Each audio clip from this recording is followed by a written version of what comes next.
ស្ដីបងប្អូនទាំងអស់គ្នាឥឡូវនេះយើងមកបន្តរៀនជាមួយនឹង paragraph ថ្មីរបស់យើងបន្ថែមទៀតបាទដោយសារកន្លងមកយើងត្រូវបានរៀនជាមួយនឹង paragraph ខ្លះៗហើយតែឥឡូវនេះយើងចាប់ផ្ដើមជាមួយនឹង paragraph ថ្មីមួយទៀតនេះទាក់ទងនឹង paragraph នេះគឺជាប្រភេទ paragraph motivate បាទអញ្ចឹងសម្រាប់បងប្អូនដែលចាប់អារម្មណ៍ទាក់ទងជាមួយនឹងការលើកទឹកចិត្តជំរុញទឹកចិត្តហើយនឹងជាមួយនឹងបងប្អូនដែលតែងតែអស់សង្ឃឹមឬក៏បាក់ទឹកចិត្តអត់ដឹងតែចាប់ផ្ដើមពីចំណុចណាបងប្អូនអាចតាមដានរៀនជាមួយនឹង paragraph របស់យើងមួយនេះបាទក្នុងនោះសម្រាប់បងប្អូនដែលចាប់អារម្មណ៍ជាមួយនឹងភាសាចិនអញ្ចឹងយើងអាចចេះភាសាចិនហើយនឹងចេះទាំងការលើកទឹកចិត្តសម្រាប់ខ្លួនឯងហើយនិងអ្នកដទៃផងដែរបាទអញ្ចឹងក្នុងនោះប្រធានបទទី1របស់យើង不要放弃 never give up បាទជាភាសាអង់គ្លេសបើខ្មែរយើងថាកុំបោះបង់អញ្ចឹងឥឡូវយើងមកអានទាំងអស់គ្នា有时候生活很难មានន័យថាជីវិតមានន័យថាពេលខ្លះជីវិតរបស់យើងគឺពិបាកមែនទែនបាទ我们会觉得很累នៅពួកគេពេលខ្លះគឺមានអារម្មណ៍ថាហត់បាទ也想放弃但是成功的人មានន័យថា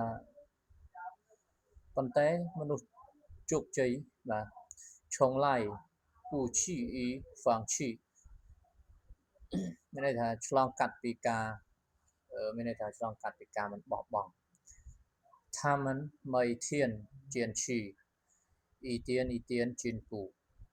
只要你相信自己继续努力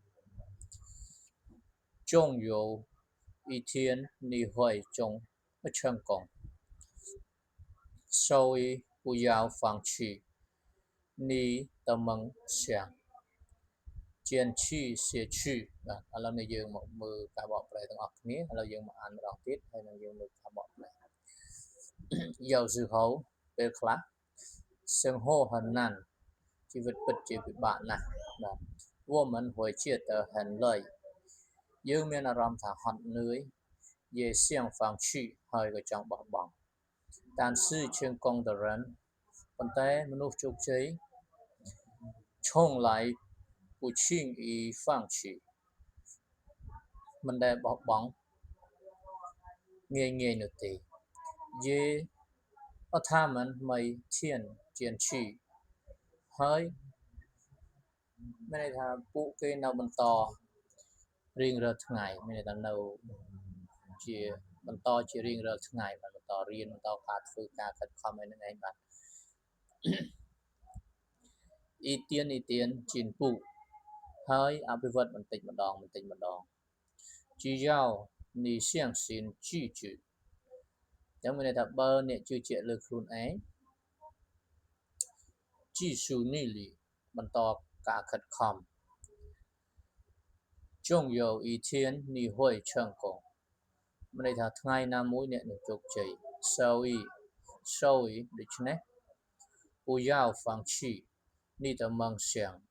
កុំបោះបង់ក្តីសុបិនរបស់អ្នកបាទ坚持下去បន្តទៅមុខទៀតត្រូវបន្តទៅមុខទៀតបាទក្នុងនោះតកតង paragraph របស់យើងគឺយើងមានជាសិភៅបាទ